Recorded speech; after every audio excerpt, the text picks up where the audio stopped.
નમસ્કાર દોસ્તો, ઈસાલા યુટ્યુબ ચેનલમાં આપ સૌનું સ્વાગત છે.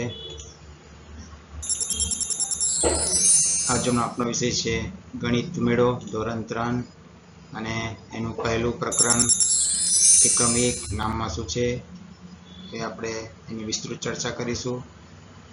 જો ચેનલમાં નવા હોય તો ચેનલને લાઈક કરશો, શેર કરશો અને સબસ્ક્રાઈબ કરશો.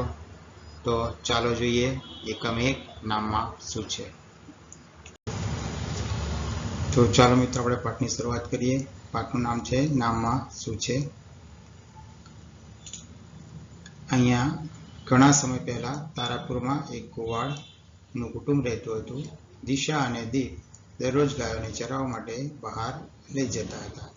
તેઓ બધી ગાયો સાથે મોડી સાંજે પાછા ફરતા હતા.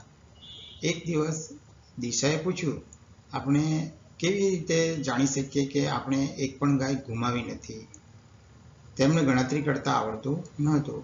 તો અહીં બાળકોને પણ પોતાની રીતે વિચારવાનું છે કે જો એમને ગણતરી કરતા આવડતું ન હતું તો કઈ રીતે તેઓ જેટલી ગાય બહાર ગઈ છે તેટલી જ પાછી આવી તે જાણી શકે.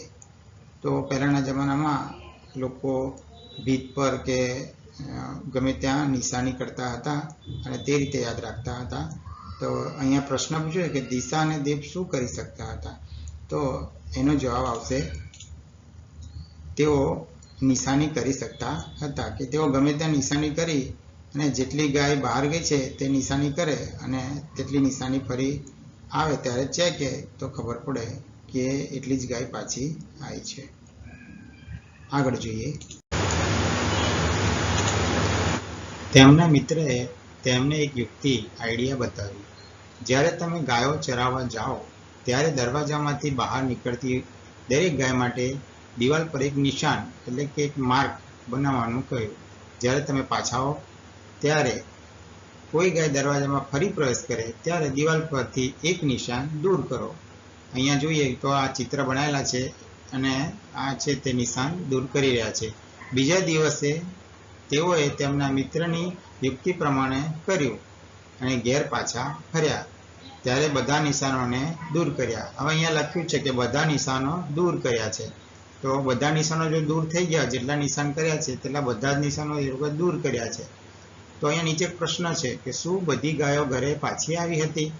તો જેટલા નિશાન કર્યા છે તેટલા જો બધા જ નિશાન દૂર થયા હોય એનો મતલબ એવો કે બધી જ ગાયો પાછી આવી ગઈ હશે. માટે આ પ્રશ્નનો જવાબ આવશે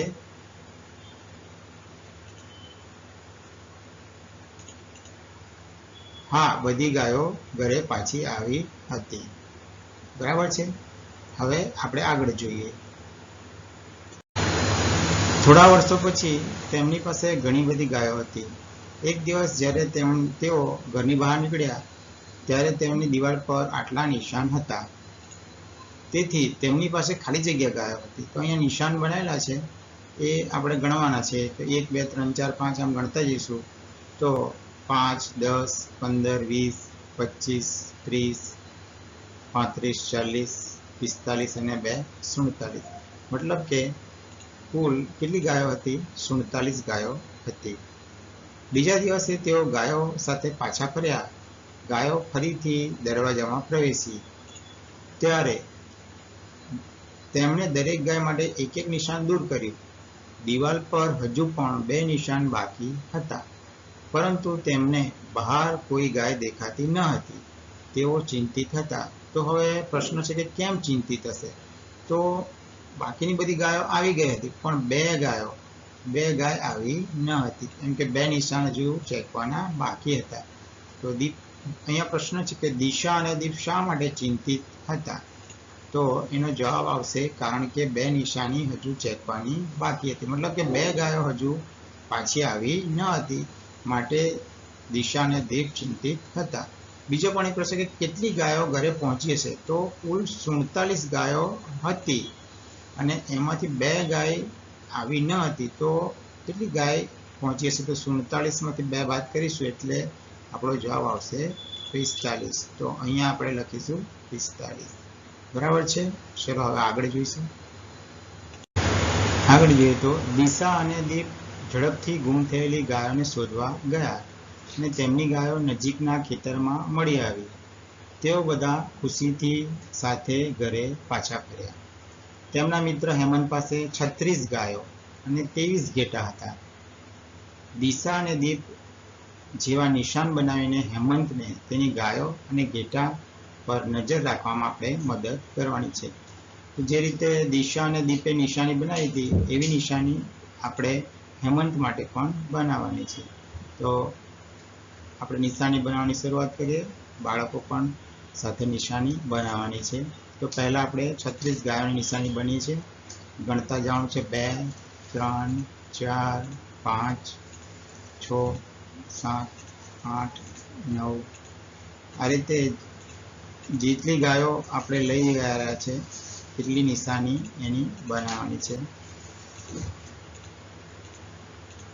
5-5 નું જૂથ બનાવીશું તો જેથી કરીને આપણને ખબર પડશે.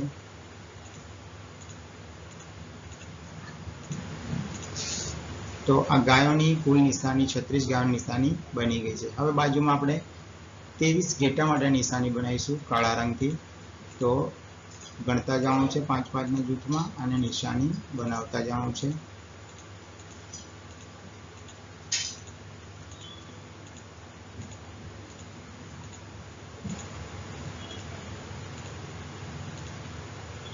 તો આમ આ ઘેટાની 23 નિશાની પણ બની ગઈ છે. આ રીતે નિશાની બનાવી અને આપણે હેમંતને મદદ કરી શકીએ છીએ. આગળ જોઈએ આપણે હવે. અહીંયા છે ચાલો આપણે કરીએ, એટલે કે જાતે હવે બાળકોએ કરવાનું છે. અહીં કેટલાક પ્રાણીઓ એનિમલ્સ આપેલા છે અને પક્ષીઓ એટલે કે બર્ડ્સ આપેલા છે. રમત રમવા માટે ભેગા થયા છે. તેઓ 2 ટીમ બનાવવા માંગતા હતા. તેઓએ નક્કી કર્યું કે પ્રથમ ટીમના કપ્તાનનું નામ સૌથી લાંબુ અને વધારે અક્ષરોવાળું હશે, જ્યારે બીજા ટીમના કપ્તાનનું નામ સૌથી ટૂંકું અને ઓછા અક્ષરોવાળું હશે. તો કુલ અહીંયા ગણીએ તો 5 પ્રાણી પક્ષી છે. પહેલું ચામાચીડિયું, પછી ખિસકોલી, સાપ, બકરી, કબૂતર, ઘરોડી, હરણ, બળદ, ઉંદર અને વાંદરો. તો બધાના અક્ષર આપણે જો ગણીશું તો સૌથી વધારે અક્ષર ચામાચીડિયામાં એટલે કે 5 અક્ષર છે અને સૌથી ઓછા અક્ષર તો સાપ એટલે કે 2 જ અક્ષર છે. તો અહીંયા બંને ટીમના કપ્તાનની ઓળખ. તો પ્રથમ ટીમ એટલે કે સૌથી વધારે જેમાં અક્ષર છે તેનું નામ આપણે અહીંયા લખવાનું છે. તો અહીંયા આપણે લખી દઈશું ચામાચીડિયું અને તેના અક્ષરોની સંખ્યા પણ લખવાની છે. તો ગણીશું તો 1, 2, 3, 4 અને 5 એટલે કે 5 અક્ષર થશે. બીજી ટીમ એટલે કે સૌથી ઓછા અક્ષર મતલબ કે 2 અક્ષર છે સાપમાં, તો ત્યાં આવશે સાપ અને અક્ષરોની સંખ્યા લખીશું આપણે 2. નીચે એક પ્રશ્ન પણ આપેલો છે કે કોનું નામ વધારે લાંબુ છે, ચર્ચા કરો. મારું નામ વધારે લાંબુ છે. મહેશ અને કરણ કરી રહ્યા છે કે મારું નામ વધારે લાંબુ છે, કરણ કે છે કે મારું. તો અહીંયા બંનેનું નામ કેવું છે, સરખું જ છે. કોઈનું વધારે પણ નથી કે કોઈનું ઓછું પણ નથી. તો અહીંયા આપણે પ્રકરણ 1નો પહેલો ભાગ પૂરો કરીએ છીએ. બીજા ભાગ માટે ઈશાલામાં જોડાયેલા રહેશો. વિડીયો જો તમને ગમ્યો હોય તો ઈશાલા YouTube ચેનલને સબસ્ક્રાઈબ જરૂર કરી લેશો. Thank you very much.